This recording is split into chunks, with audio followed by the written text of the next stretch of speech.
Au nom du Père et du Fils et du Saint-Esprit. Amen. Joyeuse Pâques, le Christ est ressuscité, il est vraiment ressuscité. Nous sommes aujourd'hui le mercredi le 7 avril et nous sommes à l'octave de Pâques. Aujourd'hui, c'est encore Pâques. Les mêmes grâces de dimanche sont les mêmes grâces que Dieu nous donne aujourd'hui par son Église, par la liturgie. Ok? Et on va tout de suite entrer dans les lectures d'aujourd'hui. C'est Actes des Apôtres, chapitre 3, versets 1 à 10.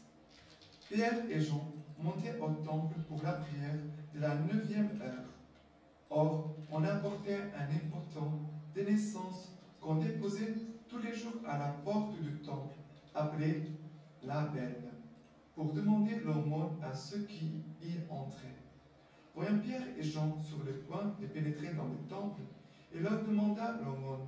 Alors Pierre fixa les yeux sur lui, ainsi que Jean, et dit, « Regarde-nous ».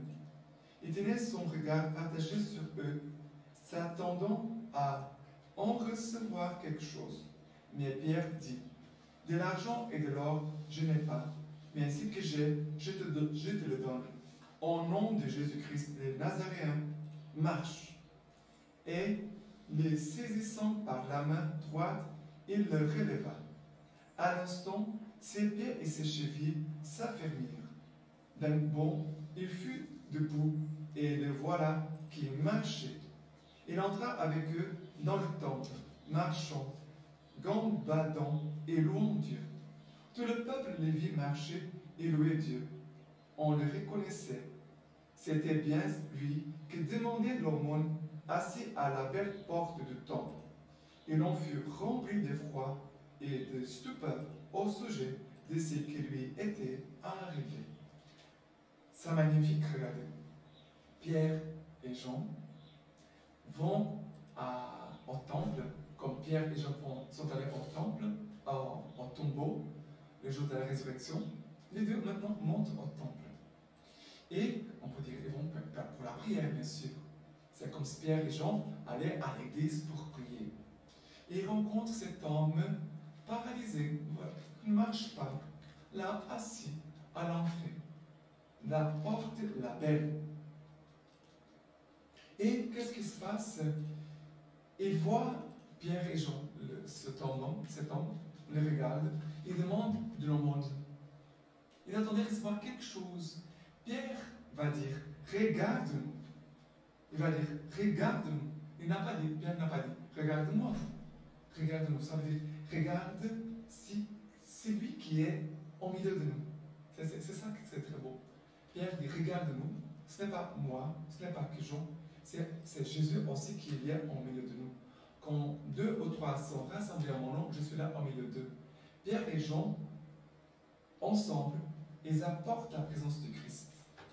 Et après, Pierre va dire à cet homme, il va saisir sa main, et il saisissant par la main droite, il le releva. Au nom de Jésus-Christ, le Nazaréen marche. Pierre, regarde, il dit, je n'ai pas donné de l'argent pour te donner, mais ce que j'ai, je te le donne. Au nom de Jésus-Christ, marche. C'est le nom qui a la puissance de sauver. Le nom de Jésus a la puissance de sauver, de ressusciter, de fortifier, de guérir. Le nom de Jésus. C'est le nom de Jésus. Ça veut dire Jésus ressuscité. On annonce Jésus ressuscité. Il annonce Jésus ressuscité, proclame sa présence au milieu de nous. Et Jésus agit. Ce n'est pas Pierre qui fait le miracle, ni Jean, c'est Jésus vivant qui est là en train d'agir dans la vie de cet homme. Il va se mettre debout, va commencer à marcher, à louer Dieu, à glorifier Dieu. C'est magnifique, c'est beau de voir Jésus vivant en agissant à travers les membres de son corps. C'est chacun de nous. Nous sommes les membres de son corps, de l'Église, chacun de nous. Ok? Et maintenant, le psaume d'aujourd'hui, c'est le psaume le psaume 105. Rendez grâce au Seigneur, criez son nom, annoncez parmi les peuples ses eaux faits, chantez-les, jouez pour lui, récitez toutes ses merveilles, tirez gloire de son nom de sainteté, joie pour les cœurs qui cherchent Dieu. Recherchez le Seigneur et sa force, son relâche poursuivait sa face. Lignée d'Abraham son serviteur, enfant de Jacob son élu. C'est lui le Seigneur notre Dieu, sur toute la terre, ses jugements. Il se rappelle à jamais de son alliance, parole promulguée pour 1000 générations, pacte conclu avec Abraham, serment qu'il fit à Isaac. Mais le psaume commence, rendez grâce au Seigneur, criez son nom, annoncé parmi les peuples ses offres. C'est cela qui s'est passé avec Pierre et Jean par rapport à cet homme qui était là à l'entrée du temple. Ils annoncent le nom de Dieu. Ils proclament ses offres. Et aussi, le Seigneur, vraiment, c'est lui qui, il se rappelle à jamais son alliance, parole promulguée pour 1000 générations. Célébrer Pâques, c'est célébrer la nouvelle alliance. C'est dans le corps et le sang de Christ. Et c'est cette nouvelle alliance que nous célébrons chaque Eucharistie. Quand le prêtre dit, ceci est mon sang, le sang de la nouvelle et éternelle alliance qui sera versé pour vous. Célébrer Pâques, c'est célébrer l'Eucharistie. Chaque fois que nous célébrons la Sainte Eucharistie, nous célébrons le mystère de Pâques. Nous célébrons cette alliance que le Seigneur a établie envers chacun de nous, les baptisés pour toujours. Cette alliance ne changera pas. Jamais. Parole promulguée pour 1000 générations. Pacte conclu avec Abraham, c'est le nom qui fit à Isaac. Le Seigneur s'est engagé envers nous. Et Dieu veut vraiment que nous ayons une vie, la vie en abondance, comme Jésus a promis. Je suis venu pour que vous ayez la vie et la vie en abondance. Et cette vie qui vient de ressusciter, on doit chaque jour accueillir la vie divine, la vie de Dieu. C'est pour ça que c'est très important pour nous, les chrétiens, d'aller à la messe chaque jour. Si tu peux le faire, vas-y, chaque jour à la messe, pour recevoir la vie divine, la force divine de Dieu en toi. Et laisser cette vie divine faire son œuvre en toi et à travers toi. Et maintenant, l'évangile d'aujourd'hui, c'est Luc, chapitre 24, versets 13 à 35. Voici que ce même jour, 2 d'entre eux faisaient route vers un village du nom d'Emmaüs, distant de Jérusalem de 60 stades. Et ils conversaient entre eux de tout ce qui était arrivé. Et il advint, comme ils conversaient et discutaient ensemble, que Jésus en personne s'approcha et faisait route avec eux. Mais leurs yeux étaient empêchés de les reconnaître. Il leur dit, quels sont donc ces propos que vous échangez en marchant? Et ils s'arrêtèrent, les visages sombres. Prenons la parole l'un d'eux, nommé Cléophas, lui dit, tu es bien le seul habitant de Jérusalem à ignorer ce qui y est passé et est arrivé ce jour-ci. Quoi donc? Leur dit-il. Ils lui dirent, ce qui concerne Jésus le Nazaréen, qui s'est montré un prophète puissant, en œuvre et en parole, devant Dieu et devant tous les peuples. Comment nos grands prêtres et nos chefs l'ont livré pour être condamné à mort et l'ont crucifié. Nous espérions, nous, que c'était lui qui allait délivrer Israël. Mais avec tout cela, voilà le 3e jour, depuis que ces choses sont arrivées. Quelques femmes, qui sont les nôtres, nous ont, il est vrai, stupéfiés, s'étant rendues de grand matin au tombeau, et n'ayant pas trouvé son corps, elles sont revenues nous dire qu'elles ont même eu la vision d'anges qui les disent vivants. Quelques-uns des nôtres sont allés au tombeau et ont trouvé les choses tout comme les femmes avaient dit. Mais lui, ils ne l'ont pas vu. Alors il leur dit, ô cœur sans intelligence, long à croire à tout ce qu'ont annoncé les prophètes.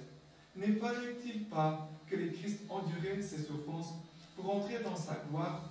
Et commençant par Moïse et parcourant tous les prophètes, il leur interpréta dans toutes les Écritures ce qui les concernait. Quand ils furent près du village où ils se rendaient, il fit semblant d'aller plus loin. Mais ils les pressèrent en disant, reste avec nous, car le soir tombe et le jour déjà touche à son terme. Il entra donc pour rester avec eux.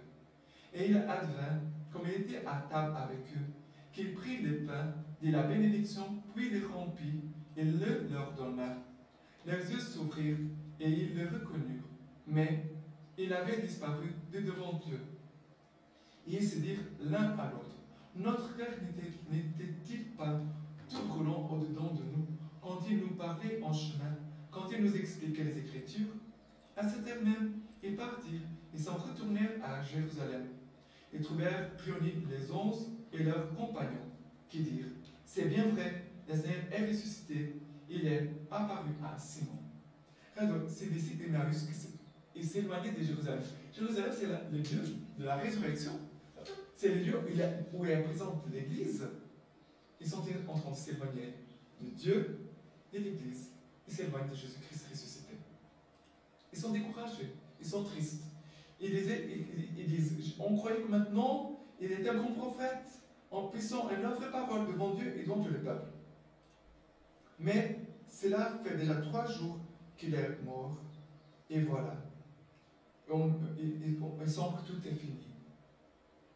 On avait une espérance qu'il allait maintenant délivrer Israël, et maintenant notre espérance est tombée dans l'eau. Ils sont trompés.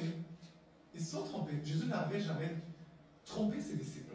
Jésus n'avait pas promis des choses pour faire plaisir. Jésus est la vérité. Mais ils n'ont pas compris. Jésus parlait, expliquait les choses. Ils n'ont pas compris.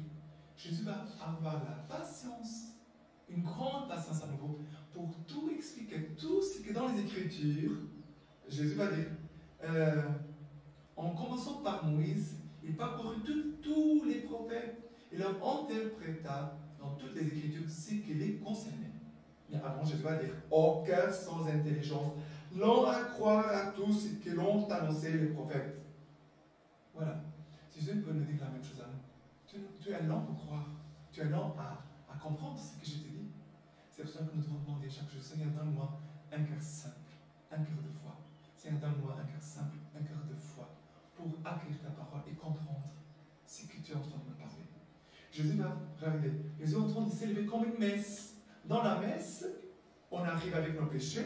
Jésus les accueille avec leurs péchés. On écoute la parole de Dieu. Jésus est en train de donner la parole de Dieu. Et après, il a l'Eucharistie, la communion, au corps et sang du Christ. C'est cela que Jésus est en train de faire ici. Jésus s'élève comme une Eucharistie en marchant pendant un parcours. Et quand il voit que Jésus célèbre l'Eucharistie dans le sens du corps et de son corps, il prend le pain, il répète les mêmes paroles que Jésus avait prononcées. Jésus est saint à l'institution de l'Eucharistie. Ils comprennent, c'est Jésus. Ah, il est là. Et à ce moment, Jésus disparaît. Ils vont revenir à Jérusalem, regarde. Ils vont recourir à nouveau vers l'église, vers le lieu de la résurrection. Et là, ils sont confirmés. Vraiment, Jésus est ressuscité. Il a apparu à Simon. Ça veut dire, les lieux de rencontre avec Jésus, c'est l'église. Et l'église va aussi nous confirmer dans notre expérience avec Jésus vivant. C'est magnifique, magnifique.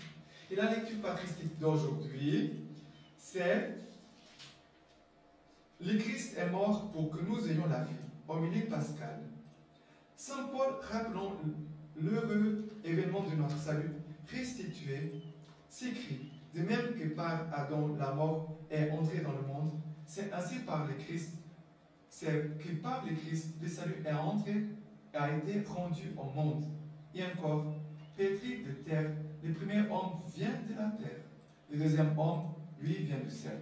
Et il ajoute: de même que nous portons l'image de celui qui est pétri de terre, c'est-à-dire de l'homme ancien, pécheur, de même que nous portons l'image de celui qui vient du ciel, c'est-à-dire que nous possédons dans le Christ le salut de l'homme adopté, racheté, restauré et purifié. Le Seigneur a dit dans l'Évangile: celui qui le suivra ne périra pas, mais il passera de la mort à la vie. C'est pourquoi les nouveau-nés, les baptisés, mis au monde par cet enfantement qu'est le baptême de vie donné par la Sainte Église, régénérés dans la simplicité des enfants, font retentir les accents de l'innocence.